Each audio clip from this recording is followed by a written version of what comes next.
I guess that the task of introducing Sir Martin Sorrell is in many ways both complicated and fascinating, and well, since he's my boss, it's also quite a daunting task for me. So from a very long list of accomplishments in advertising as well as the business world, I hope that I'll pick the right highlights as part of this short introduction. Sir Martin has been called everything from bean counter to the third Saatchi brother, to the man who made David Ogilvy cry, and the person who called Google the frenemy. But I guess that the term that is used most frequently about him these days is that of business visionary. His list of accomplishments is both impressive and very long, but I would like to just draw your attention to some of the highlights.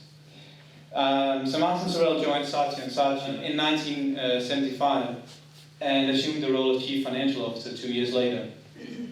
He then helped to mastermind a series of agency acquisitions in the following period.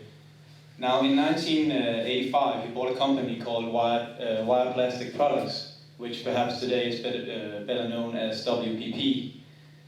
Now, approximately 12 years later, he stunned the agency world by acquiring J. Walter Thompson in what I think is actually called a hostile takeover. We can talk about what Right. Actually, a hostile takeover is not, there's no such thing. It's only hostile to one person. Yeah. That is the CEO. It's not hostile to clients, it's not hostile to the people, and it's certainly not hostile to the shareholders. All right. Thank you. Sorry. 2 years later, he again astonished the advertising world with another dramatic takeover by acquiring Ogilvy and Mather. These were followed by acquisitions of both Young and Rubicam, and in 2005, the Great Global Group. So after that, there's been countless acquisitions that seem to focus on 4 specific categories within the communication industry. Well, I would say that would be advertising, PR, media, and research. Well, today WPP is regarded as the driving force for the period of consolidation which has been going on within the communications industry for the last 15 to 20 years. Sir Martin has succeeded in making WPP into the largest advertising and marketing services company in the world, employing over 138,000 people in just over 2,000 offices spread across more than 100 markets. So I think that he might be the best qualified person to answer the question, do creative businesses require creative leadership?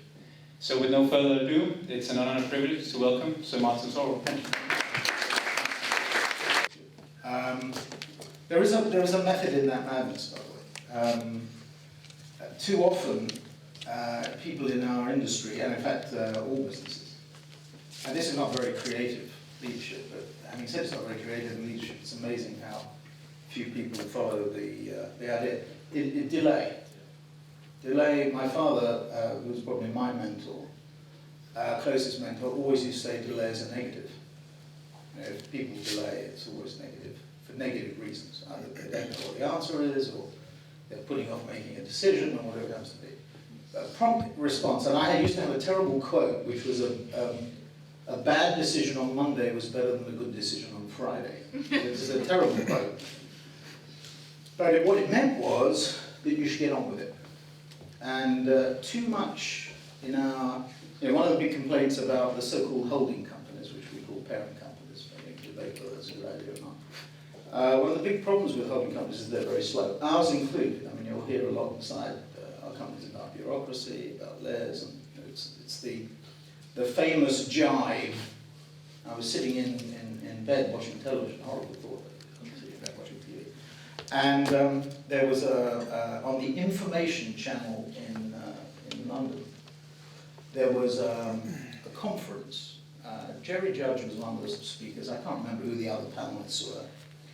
And every single panelist took the opportunity to have a go at the big holding companies, although Jerry, to his credit, did say there are a few intelligent people.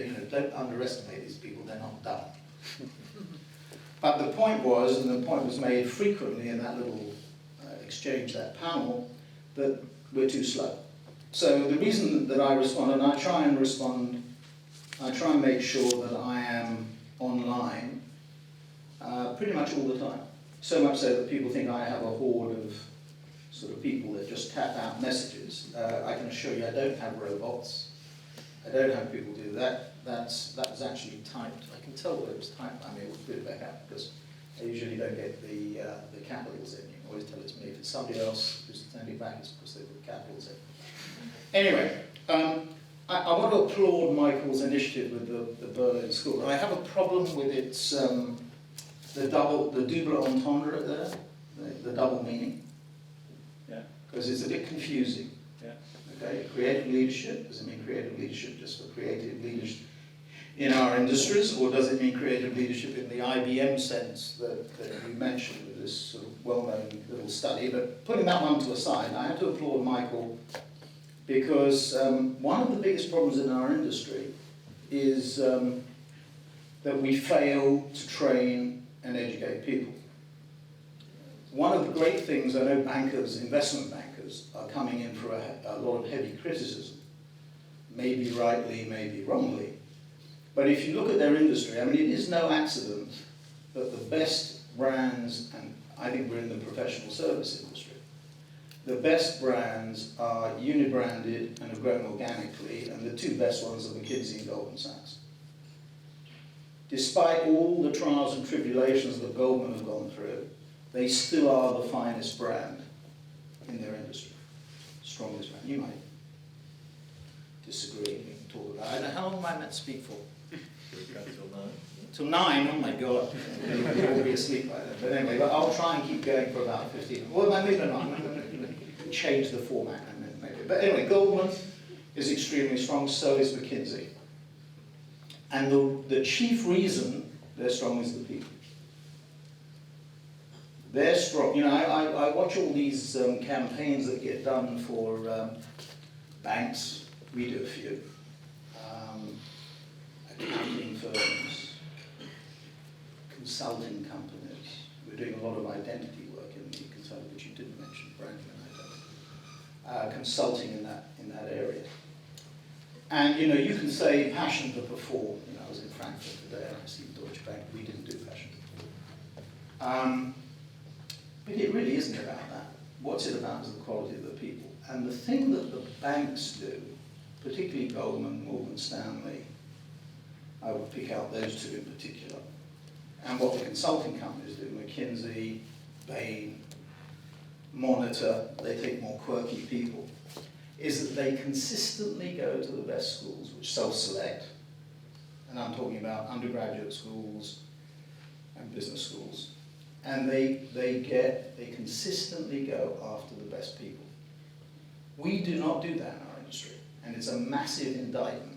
What we do is nick people, steal people. We win a piece of business. We need a planner, an account man or woman, creative capability, and we go and steal them from the competition. That is the death knell of our industry. That's the death blow. And I'll give you a good practical example of it. I think you have our annual report somewhere, you should have, and our social responsibility report. I think we try to get those to you. If you look at that, there's a thing in there called the WPP Fellowship Program. We have about 100 of these fellows and fellowesses, because we try and maintain the 50-50 ratio that you have not managed to achieve yet. We've got about 100 of these fellows, fellowesses jotted around the world. It's our sort of, it's not, we don't call it an executive MBA, but it's a 3-year program. You do 3 different disciplines, first degree or second degree, so you can have graduates or postgraduates. 3 different disciplines in 3 different continents or countries. That's the idea. And the idea behind that was trying to develop some multidisciplined professionals, because there's too much silo activity, you know, it's too segmented in our industry. But the fundamental reason was, I remember Robin White calling them Sorrell scholarships, which I was always sort of partly flattered by. But what they were there for was to try and identify the best talent in our business. Now, when we put it together, the thing I was most worried about was that Omnicom, IPG, Publicis, who are probably the only companies that could copy it, would have the depth of geography or the breadth of geography and function to copy it. I thought they were going to copy it. Now we've been going up this, I think it's for about 12 years. Nothing's happened. They haven't copied it. Now why is that?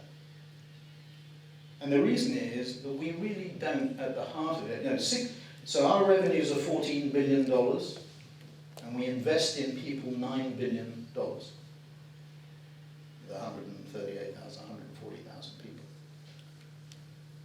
The investment we make in people is far bigger than the investment we make in things like cars, or we don't invest in cars anymore, offices, fixtures and fittings. That actually totals $350 million. So the investment in people is 27 times what we invest in fixed capital. And yet we spend more time on deciding what computers we're going to have than we do on what people. In fact, the people decision is often what I call a Jesus Christ decision, which is we hire this person because we think this person could be Jesus Christ, or Moses, or Muhammad. I should be politically correct. And I should bring some female Mother Teresa, whatever the appropriate analogy is, or Golden Meir. So that, to my mind, is the fundamental problem in our industry. We steal those people. We don't have well-orchestrated training programs. And of course, when the proverbial hits the fan, like it did last year, when we're in recessionary mode, it gets worse. Michael was telling me that last year was a tougher year for the school. It's better this year, which is understandable. The reason is that we all tighten our belts, discretionary spending comes under pressure, and this area is regarded as being discretionary. It's wrong. I despair, actually, as to our ability to change that thinking. We will try as hard as we can within our own organisation, but unless there's an industry-wide effort, it will still rest on nicking people. So, an applause to Michael for this initiative. There should be more of it. There are one or two. Rick Boyko is running a school in America, a creative school in America, a creative university in America, which I think is quite successful in the American sense, which means very, not quite successful in the British sense, which doesn't mean very, quite means but it's very successful. And I applaud all those sort of things. The interesting thing about this is that you could turn this actually, taking the IBM into not just getting creative leaders in the creative industry to be more creative than everybody. Now, I've got to take great issue with, I think it was what Michael said, I think it was what you said, I was CFO. And the implication was that a CFO couldn't be creative. You joined IPG. IPG's financial people were too creative. Yeah. If you remember a few years, they were on intercompany balances, they were fabulously creative. I mean, one side of the intercompany balance charged the other, and the other side said, no, I'm not going to charge. This went on for about 15 years until the auditors finally wake up, and we had that sort of mini explosion, mini earthquake with IPG. So I would argue that we can all be creative, right? And one of the fundamental problems with advertising agencies is they've always regarded the leadership of the advertising agencies in the narrow sense as being creative and important, and they haven't regarded media people. The biggest mistake the creative agencies ever did was not recognize the importance of media people. I'll come on to that in a second. Now, I can do one of two. So we are creative, even us humble CFOs. Gordon Brown was probably a CFO who couldn't become a CEO. But there are CFOs around who can try to be CEOs. They may not be successful, they can try. Now, I can do one of two things this evening. I can either go through some thoughts I've got. If I was on a course of this nature, and you may find the things I'm going to say different to what you expect, which I'd probably be glad. I can do that. Or I can just try and spend the rest of the hour answering questions. Now, I'm perfectly relaxed to do either. You'll be more bored with the set speech, but if, I just want to, we've got the participants in this flight, Do you want, anybody got any burning issues? Any stinking questions you want to? Any real hard ones? Come on, don't be shy. We've got people from Brazil. I mean,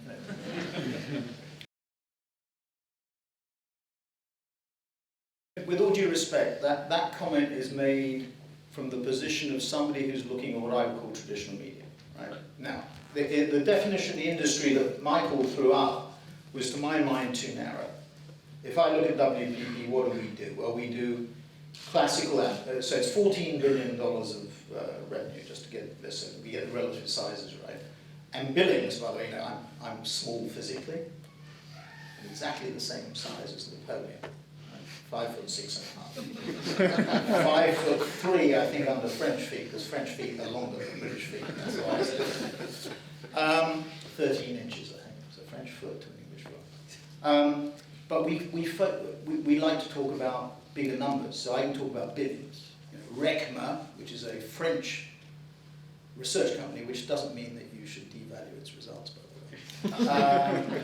It says that we bill about, we handle billings of about $65, $70 billion, which is about the number, which is about 25% or a third, depending on how you define the industry, of all media that is bought and planned.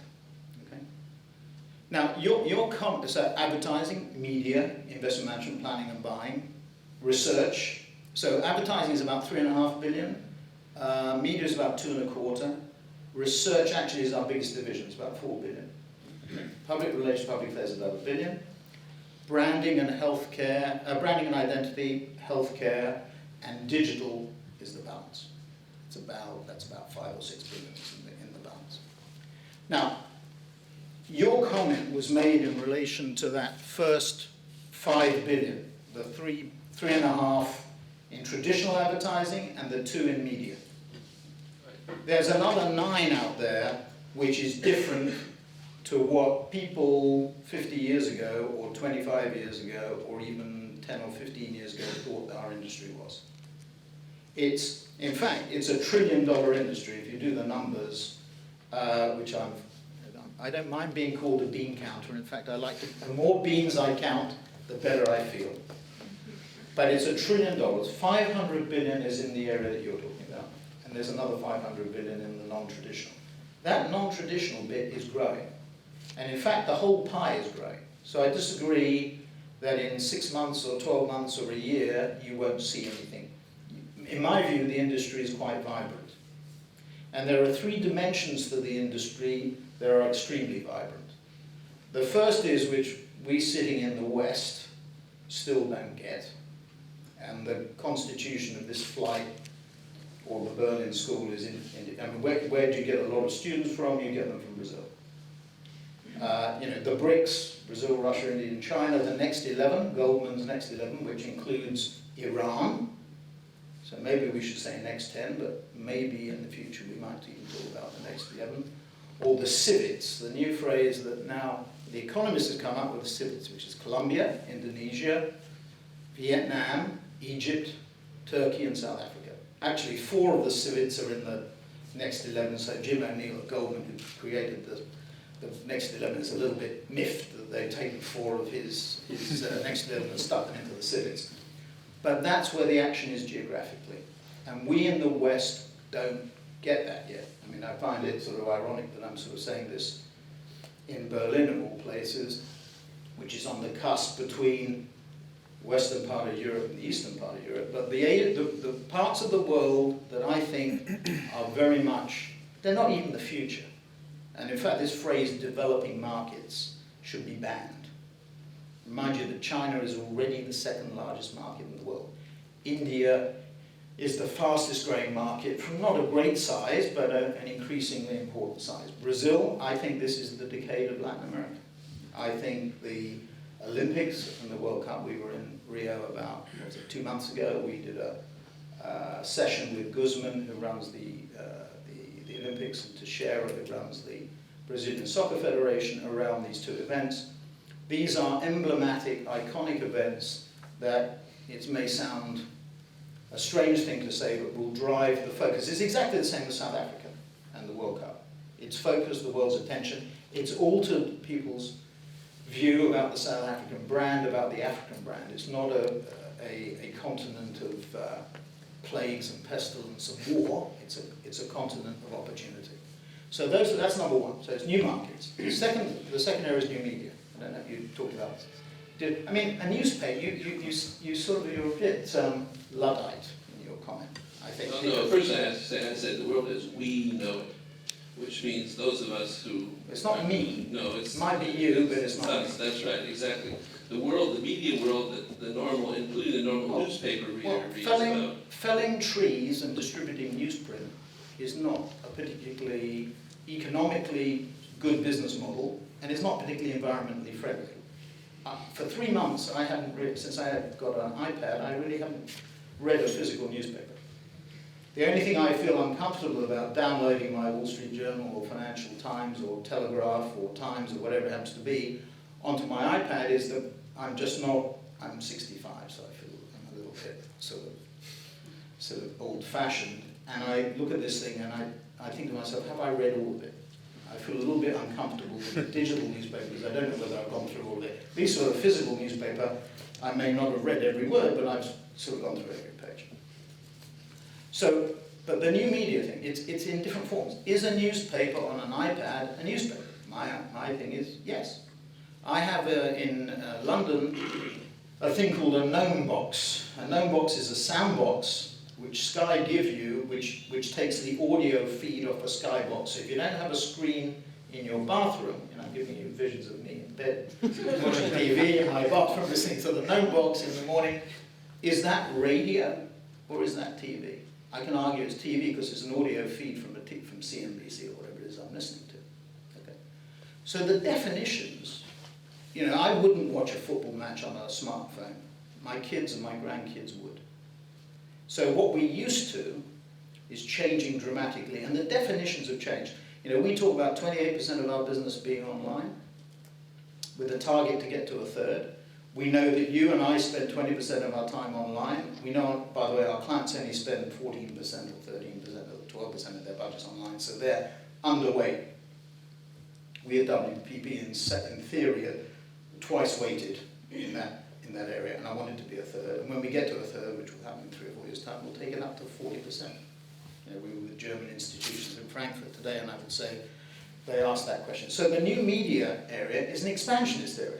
This is not taking bread out of our mouths. It's not reducing the size. And the third area, which creatives find extremely unpleasant, is measurement. Whether we like it or not, clients want, the rise of the procurement function in a non-inflationary world is going to continue. We've had a non-inflationary world, actually. Bob Rubin and Alan Greenspan ensured in the 90s, they were running the American economy. At that time, the American economy was effectively the world economy. The second biggest engine, the Japanese engine, was dead, still is, in terms of growth. They drove the world. It was non-inflationary, heavy monetary policy, Friedmanite, kept control, very little inflation. In that world, cost, whether we like it or not, and we don't, becomes very important. And the procurement function reports up to the finance function. It doesn't report into the marketing function. And in fact, the marketing function has lost ground. And the discussions or arguments that we hear inside corporations are lost more and more by marketing on the basis of their inability to prove return on investment. The old, was it Sam Wanamaker, was it Lord Leverhulme who said, I know I waste half of my advertising, but I don't know which half. That's the third area, data and technology. And going back to the frenemy comment, right? Why did I say Google was frenemy? It wasn't actually me, it was a very bright young, one of our fellow S's actually. Her name was Lauren Rees. She came out of Harvard Business School, and she said, I think Google is a frenemy. I did actually give her the credit, but I then got credit for saying it. Okay? And what she was getting at, which is what, Google is not a technology company, it's a media owner. I did that Cannes panel 3 years ago. I had somebody from Microsoft, from Google, from AOL, and Yahoo. And the first question was, what are you? to which they all answered, we're a technology company. BS. They are media owners. Right? And what they're doing is driving client spending into the channels. You know, there was 2 days ago, there was an article in Reuters that Publicis had agreed when it bought Razorfish to a minimal level of buying out of Microsoft. It was $300 million a year, if I remember right, whatever the figure was. That's wrong. We are managing those budgets and allocating them. It's a position of trust. We call it not media planning, buying media investment management. We decide how much and where it goes. So data and the application of technology to our business are the two things that we're uncomfortable with, but in our view are critically important. And they go along with strategic thinking, creative execution, and distribution. So when I add all that little lot up, I see big growth.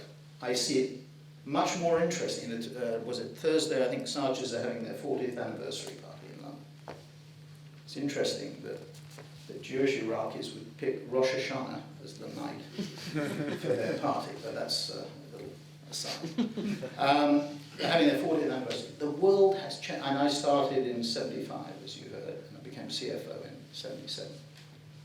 The world has changed so amazingly. People lust after, you know, they look at Mad Men, which I love to watch it too, but they look at it and they look at it through rose-tinted spectacles. The world today is much more interesting than it's ever been. You know, if I think about my schedule last year, what I was able to do, what I was able to see, it's light years better and more interesting than it was in the 60s, well, the 70s when I started Mad Men, is the 60s, the early 60s really, around Kennedy. It's light years better, it's light years more interesting graphically. You know, if you said to me, where are there the interesting, what's the most interesting market geographically? I think Vietnam is the most interesting market.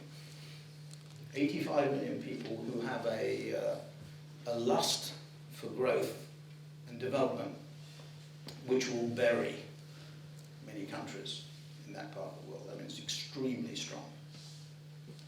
I mean, if I compare it to the potential growth in France or Italy or Spain or the UK, I question Germany because I think Germany is the strong man of Europe and potentially could be even stronger. But I don't see a great future at the moment, frankly, in Western Europe. So I see it ties back to the geographic point. So I take great, I don't know whether you're doing it to be controversial or whether you really believe it. I really don't see the industry as a declining industry. You know, 4 years ago they would say the G word, Google will disintegrate you. 2 years ago they said the R word, the recession will kill you. Well, neither of them have. Okay. The key thing for newspapers, which I think is the most challenged area, is those paywalls have to work. If they don't work, then those traditional channels that we've had will die even faster. Because consumers have to pay, in my view, have to pay for content they value, and that's what we're testing out. They have to consolidate. So Mediaset and the Palancos in Spain, or BSkyB and News Corp. And lastly, we as electors, or governments on our behalf, have to decide how much we subsidise traditional media. Because if we think professional journalists are worth preserving over citizen journalists, because that's the way it's going, right, then we have, you know, the FCC actually, very fascinating. A month ago they said they were considering putting $500 million in a fund together to protect traditional media. So we don't have to rely on Sam Zell or Warren Hellman on the West Coast to protect, famous private equity guy, to protect local news services. So I'm passionate about the industry. It's more interesting than it's ever been. You know, some people complain about, you know, these big holding companies have made it more boring. You know, young Beale in Campaign, the editor in Campaign, doesn't, you know, Ad Age doesn't like Goliaths winning. They prefer Davids to win. In this environment, by the way, it's much more difficult for Davids to win in a cost emphasis environment. But I see it as a tremendous opportunity. I don't Somebody was waving at me over there.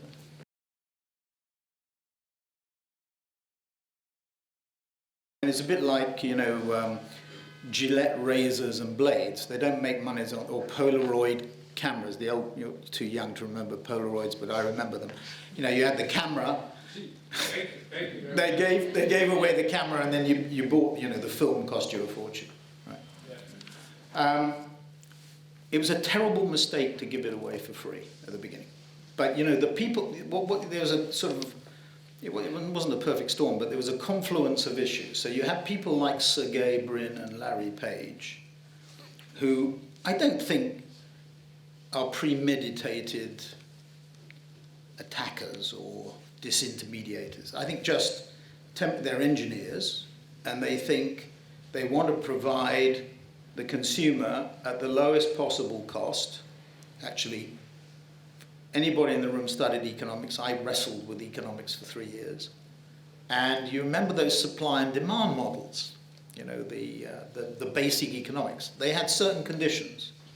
One of the conditions was free trade, which, by the way, over the last 25 years, is probably the primary reason that if we've had any success, that we've been successful. And our industry has benefited from that. The other thing was zero cost for transfer of information. What Larry and Sergey have done, which is fantastic, is provided us as consumers with information at zero marginal cost. So if I come to Berlin and I want to stay in a hotel, 15 years ago, the tyranny of distance and geography meant that I didn't know. Now I know instantly. If I want a hotel room at whichever price point, I'm interested in whichever part of the city, whatever it is. Totally different. So whether they did it with malice of forethought or not, they have provided you and I with massive, information is no longer power. We all have it. We all have access to it. It's manipulation, analysis of the data that's critically important. It's how we use the data that's important. So that was one thing. The second thing, we had these lunatic institutions, venture capitalists, who provide money, and all they were interested in was traffic. When I've been doing road shows with investment institutions, they ask me about revenue growth, they ask me about margins, they ask me about cash flow, they ask me about profitability. In 2000, in the late part of the last century, that was never asked. All was asked was how many hits, how many people are watching, what's the audience, and are you generating any revenues? Well, if you generated revenues, that was marvelous. But they never looked at profits or cash flow. So the whole model got inverted. Now we know that 1.0 crashed and burned, but 2.0 and 3.0 share those attributes. So you got those confluence of the people who are doing the evaluation, the people who were, dropping out of Harvard University or Berkeley or Stanford or whatever it is and starting businesses from scratch, and with tremendous success, and providing consumers with benefit. And you're right, this generation, probably my grandkids' generation, do not, stealing content is not a problem. Downloading content, somebody else's IP, is not a problem. So it's a different mentality. I'm not moaning about it, I'm just saying it's a fact. So life has changed. And the terrible mistake, and I'll tell you a little story. 1991, 92, I went up to Glasgow, and I went to see the editor of the Glasgow Herald, which is a regional newspaper. And he had a site, 93. He had a site, and he charged Glaswegians, wherever they were around the world, to enter the site, which was not the common thing to do. And I said, why do you do that? He said, well, if you're a Glaswegian and you're in Buenos Aires, you'll be prepared to pay for the content before it arrives on a banana boat in 2 weeks or 3 weeks' time. So it always sort of stuck in my mind. That was the big mistake. Today what we have to do is we have to get consumers back, because otherwise there won't be the TV networks, there won't be the newspapers, if we value them. And if we don't get the paywalls working, that's why subsidy will, because the BBC, just one final one, we pay the BBC as licence payers in the UK £3.5 billion a year in cash on January the 1st. You and I could do a good job with that amount of money on an online brand. And nothing away from the BBC, they do a brilliant job. The online brand of the BBC is probably the most powerful brand in the world. There's one other thing to remember. There are different sources of revenue. It's advertising, subscription, pay TV. It's a balance between the two.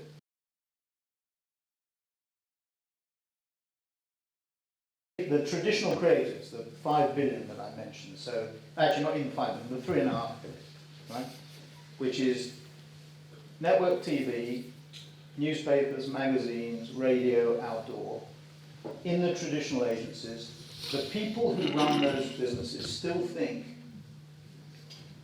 that they're the leaders. And I've got news for you, they aren't. Because actually, if you look at us, it's 3.5 billion out of 14, 3.5 out of 14, right? There's a company called Landor that we have, which is, I think, far better than Instagram. It's the nearest we get to a McKinsey. Not in the sense of consulting, in terms of the way that business is run. That's the attention to the people, unit-branded. It's grown a little bit by acquisition, but grown organically. Coming from me, it's funny for somebody to say organic growth, it doesn't grow by acquisition, but it is. Somebody who's running JWT or Ogilvy or Warner or Gray, which are sort of units with revenues of $1 billion, $1.5 billion, $2 billion, whichever number you'd like to. With Ogilvy One in it, with Ogilvy PR in it, with Ogilvy Healthcare in it, so they do all the disciplines. The people running it look at Landor and say it's $150 million of revenue, $165 million of revenue. It's pretty small revenue. What do they know about more than we do, about clients, for example, or strategic issues or challenges? And the put down for that business is what they do is design logos. When you draw a logo for a company, what you do is you interview the top 20, 30, 40, 50 people about the strategy and structure of that company.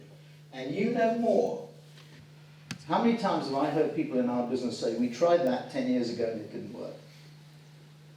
And the fact is, if you try it again 10 years later, it might work. Or in 10 years' time, it might, or 10 minutes, given the way things are moving in terms of light speed. So where are the new creators, where are the problem solver creators? I think Rory calls them, he put out a competition in his last TED talk saying that he's looking for that term. What is it that we're looking for? The master of ideas, or the master of... Yeah, it'll come. Yeah, the software engineers, the bright young things coming out of art schools and design schools will adapt to it. I mean, I'm not a believer, it's the rose-tinted spectacles. It was all right 20 or 30 years ago, now it's all wrong. It is. There's far more opportunity now than there was then.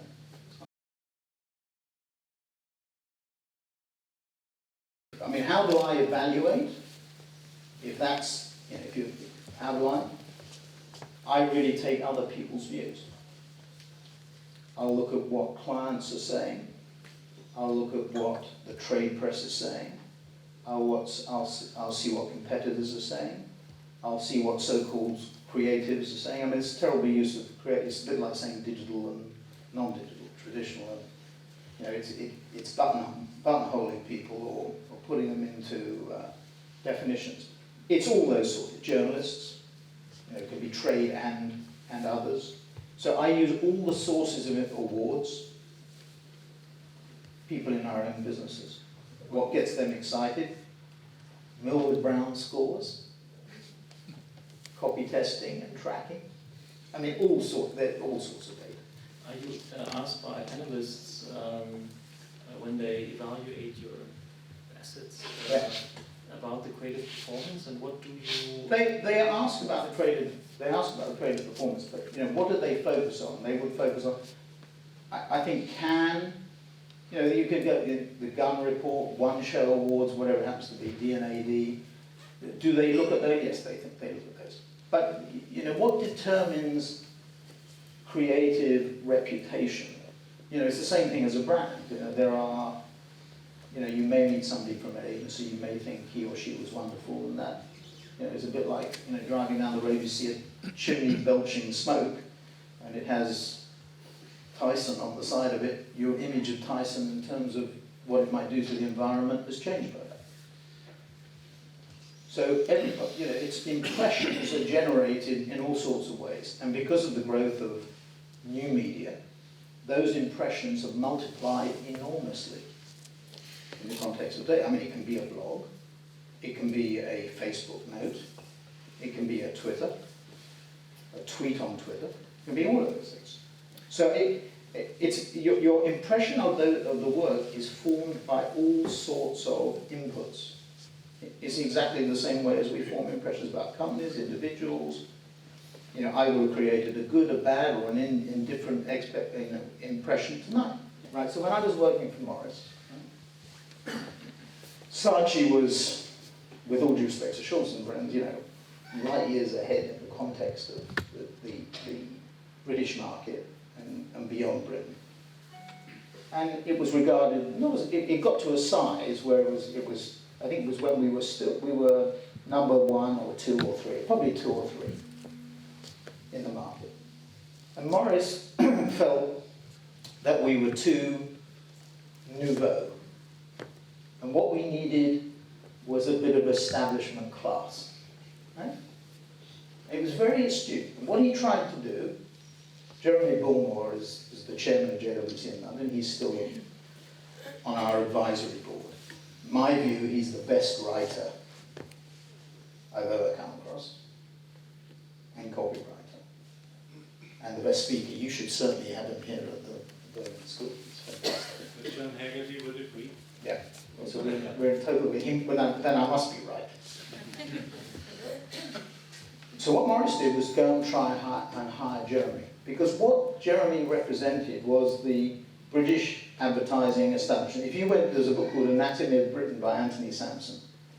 2 versions. But the first version talked about JWC being the University of Advertising. Jeremy represented that university. What Morris tried to do, and I think brilliantly, if he could have achieved it, but Jeremy didn't want to do it, was bring the 2 together. And the answer to your question is both.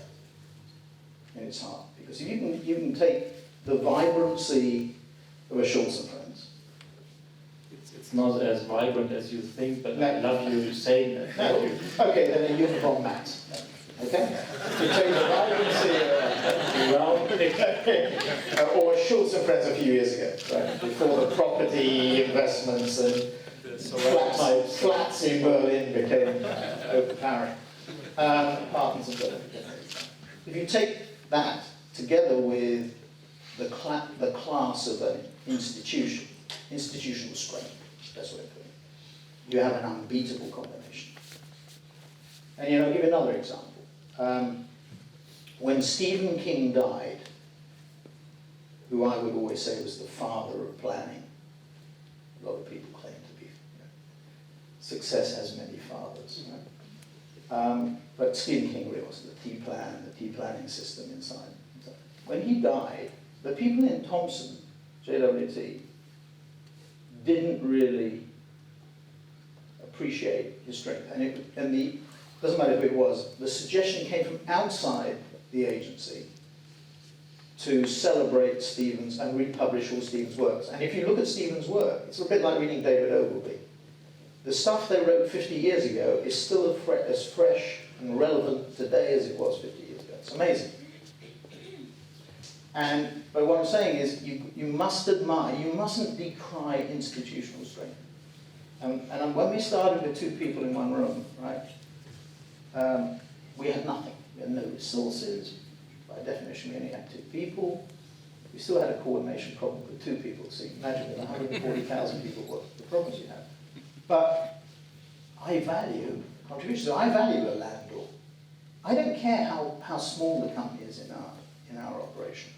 I don't care whether it's got 10 people or 10,000. The value that every individual, because if you think about it for a minute, so you've got 140,000 people around the world. They're all well, I hope not all of them, but most of them are interacting hopefully with clients every day. Can you imagine the information that you generate from that system? If you can coordinate it in an effective way, creative leadership, whatever you want to call it, that's a powerful army, and forgive the militaristic analogy, that's a very powerful army. If you can get them to face in the same direction at the same point in time, that's the game. And by the way, one of the biggest problems in our industry is that the cells and the silos don't work together. And the things that we're doing, so our top 30 clients, we've got team leaders across the whole of WPP. So Team Ford, Team Procter, Team Unilever, Team Microsoft, there's a leader of those, and they are moving towards getting people to work together in a more coordinated way. That's at the client level. At the country level, we're experimenting with country heads. It's all very dangerous stuff, because it goes against the conventional wisdom, because people in our business, well, everyone in our business wants to run things.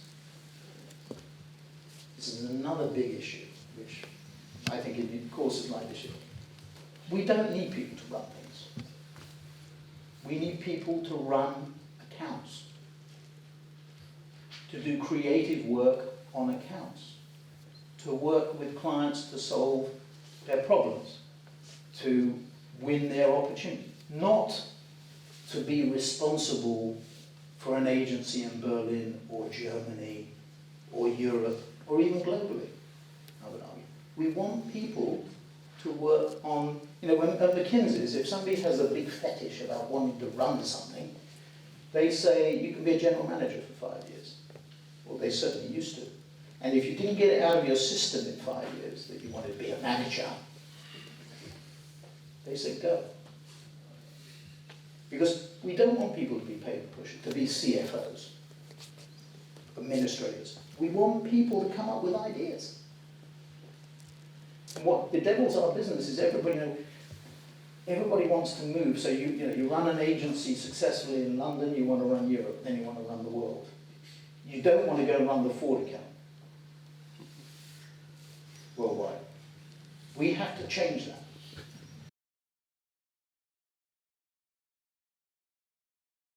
Everybody has that ambition. And you're not going to like what I'm going to say. You're not going to like what I'm going to say. It's an extremely difficult thing to do. I would urge you, and maybe this is me speaking because of who I am, I would urge you not necessarily to try and create a whole new network, but to use what's there. Now you're with IPG, aren't you? Yeah. Right. So I know what they've done, right? I can tell you what they've done. They've sold you the bill of goods. You join IPG and we'll make your brand worldwide. Am I right? Am I right? Yeah. Yeah. Am I right?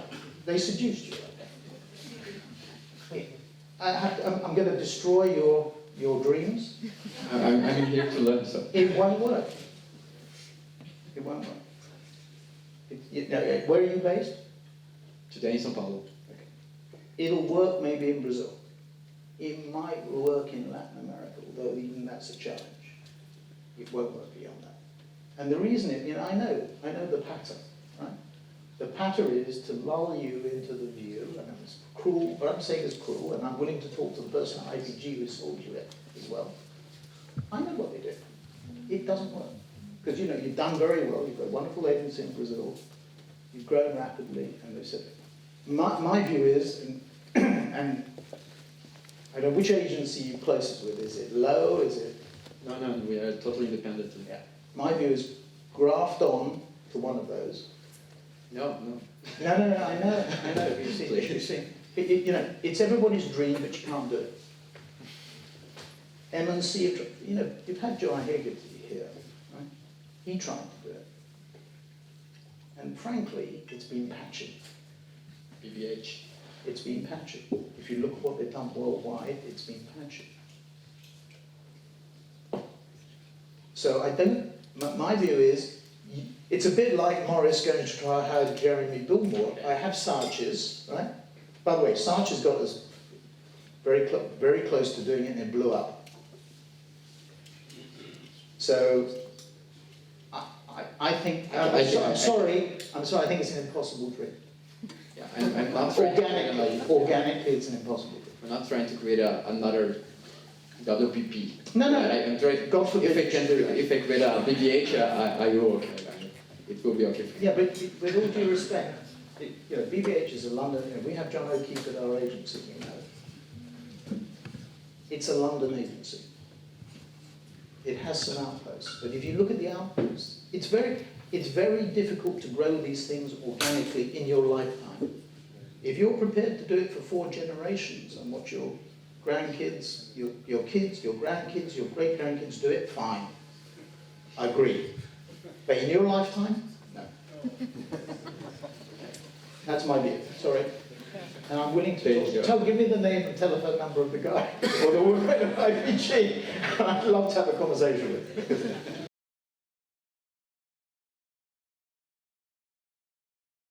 Well, if I understand the question correctly, how do you do it? I prefer, the analogy is, I prefer to build strong pillars that strong functions. So I'd rather have a very strong traditional advertising company, a very strong media company, branding and identity, healthcare, direct, digital, whatever it is, and try and build a roof, rather than build a strong roof by putting them all into one operation.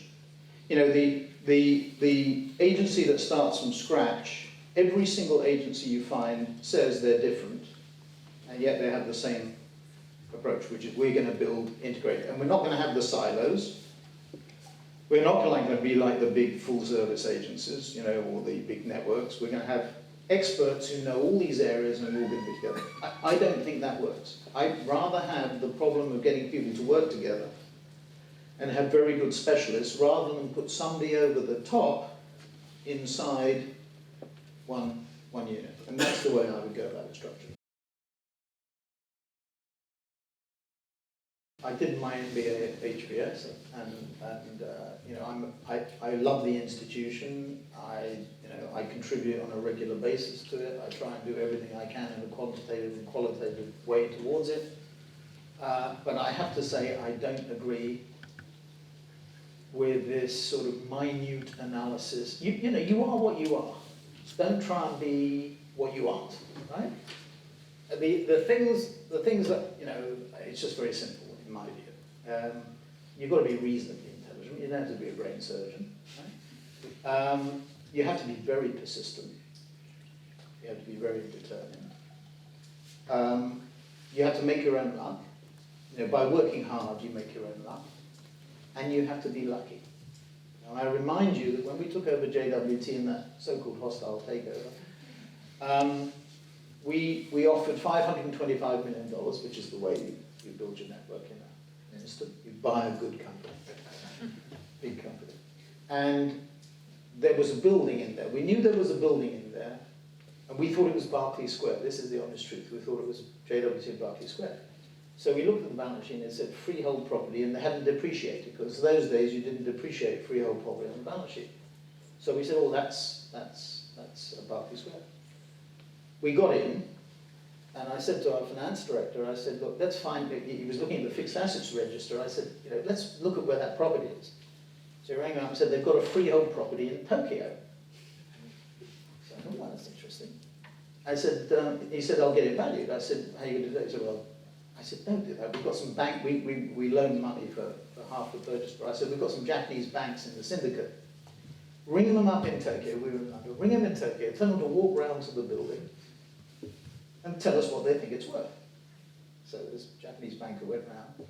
About half an hour later, he calls me back and he said, they've offered us a loan of $100 million against the building. Now, anybody who knows anything about banks knows that the collateral is usually twice the value. So the value was established at $200 million. The following weekend, banker, quite an aggressive American investment banker called Peter Cohen, who was then at Shearson, quite famous and notorious as such, called me in London and said, I'm going to Tokyo. I don't know whether he'd heard about it. Can I do anything for you when I'm in Tokyo? I said, yes, go and have a look at this. We've got this building. Go and have a look at it. So the following week, Sunday, I was sitting in my study at home in London. He calls me up again and he said, immortal phrase, he said, I'll give you a quick 100 for it. It wasn't $100 or £100, it was $100 million. Now, anybody who knows investment bankers know they make 100% turn, so it was worth $200 million. We sold it for $207 million 6 months later. The point, if the management had known, they were advised by Morgan Stanley, and Morgan Stanley said it was worth $30 million. Right? That's making your own luck.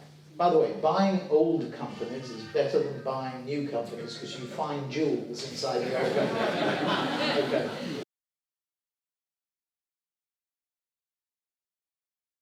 It's a very interesting question.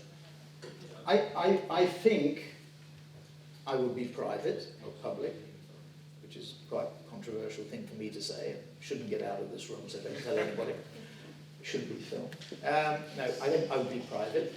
I think, going back to the issue about content, that I'd be very focused on content. I think that's the area where I would focus on. Social media? Sorry? On social Well, media? I'm more with who is it? He's gone. He's gone. Our mobile friend.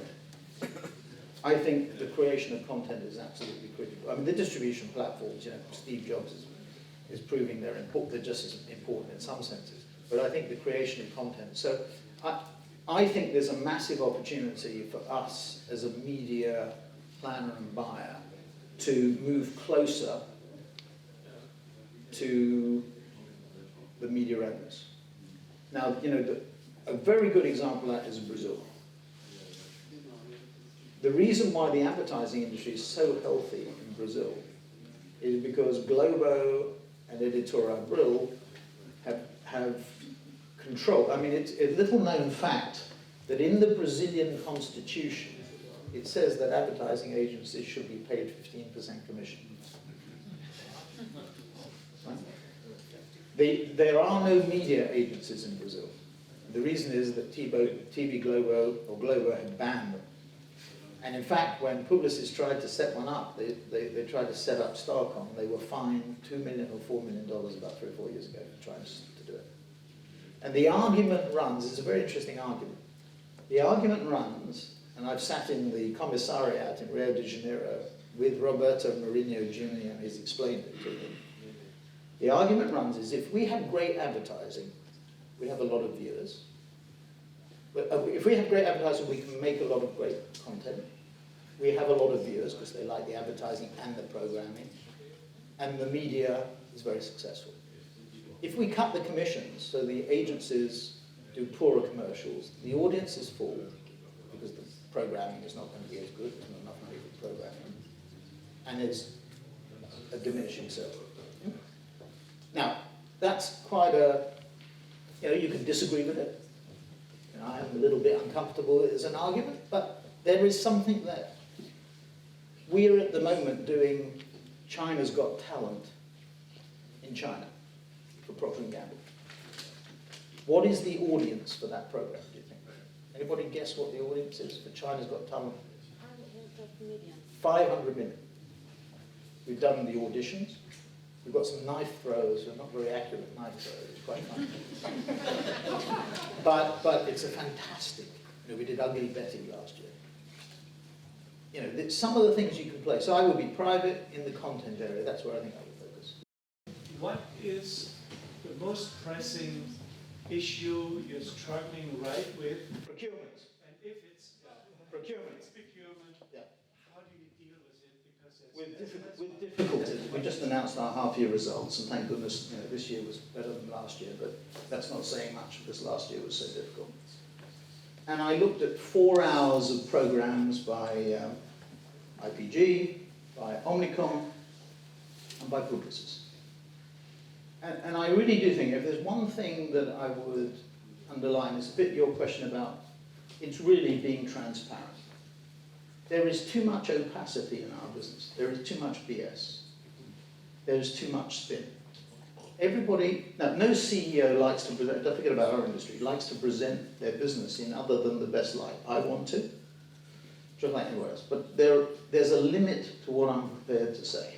Now I looked at that 4 hours of programming, and there were 3 sentences out of 4 hours. None of those sentences were in the formal presentations. They all came out during the course of questioning.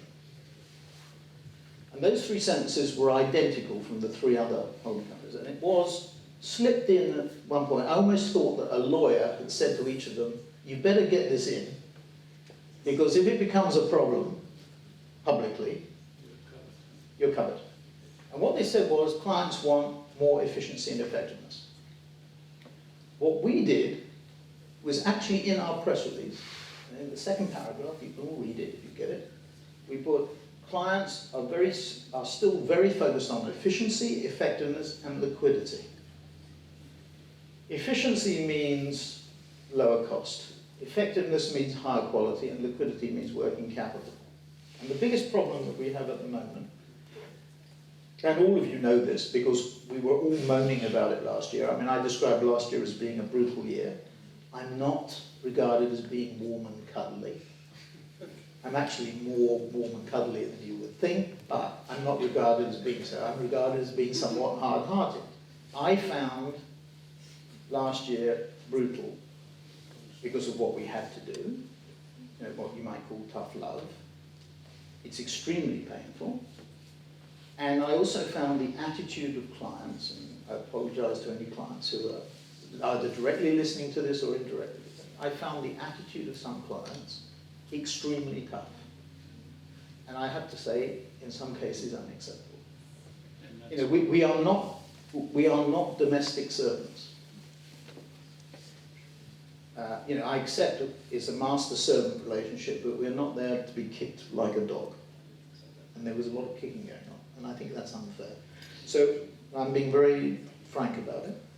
I don't think it's, you know, I think, you know, we often get described as being a partner. I'm realistic to know that we can never be an equal partner, right? And the concept of partner, we don't take equal risks, so why should we be a partner? So we are, at best, a junior partner. At worst, we're a servant. But we have to be, I think our people are good. I think they're very good. I don't think they deserve to be treated like that. So I would say hard-hearted procurement, and by the way, there is a constructive procurement process where you say, okay, so the client says, I want to cut my costs by 5 or 10%. You say, fine, let's work together to improve the process that you have and improve the process that we have to achieve the 5 to 10% savings. And I'll tell you, I won't name the client, but the client that's probably in the most difficult position inside WPP, or was, not now, is the most constructive client. Because what they do, and they're engineers, what they do, I think this is the mentality, they come in and say at the beginning of each budget year, our target is to get to that. We will work with you intimately to get it right. The procurement department that comes and hits you around the head and says, I want 5%, 10%, and I want it backdated. It's not on. I also mentioned liquidity. The layman weekend on that September the 13th, 2008 was seared into the consciousness of all boards and all companies, the need for working capital. And the pressure on smaller companies. And Zapatero in Spain, as he reformed Spain, is actually put a law in place, not just for advertising agencies, but for all businesses, that bigger companies cannot take credit from them on their payables beyond a certain level of days, and he's reducing the number of days over 3 years. It goes into Spain, it must go into the EU. But Michael, frankly, I mean, it's not the sort of thing I wanted to say. I would like to say the biggest issue that we have is providing our clients in an increasingly undifferentiated world with great big ideas that's going to more effective. But you know, and by the way, the other thing is this: the amount of uncertainty in the world today, economic world today, is so great that I think next year we have to watch it again. Not as bad as 2009, but not as good as 2010. I think it's going to be somewhere in between the two, because there's a lot of uncertainty about America, about the Obama administration's attitude to business being too profitable, not paying enough tax, and then Eurozone contagion.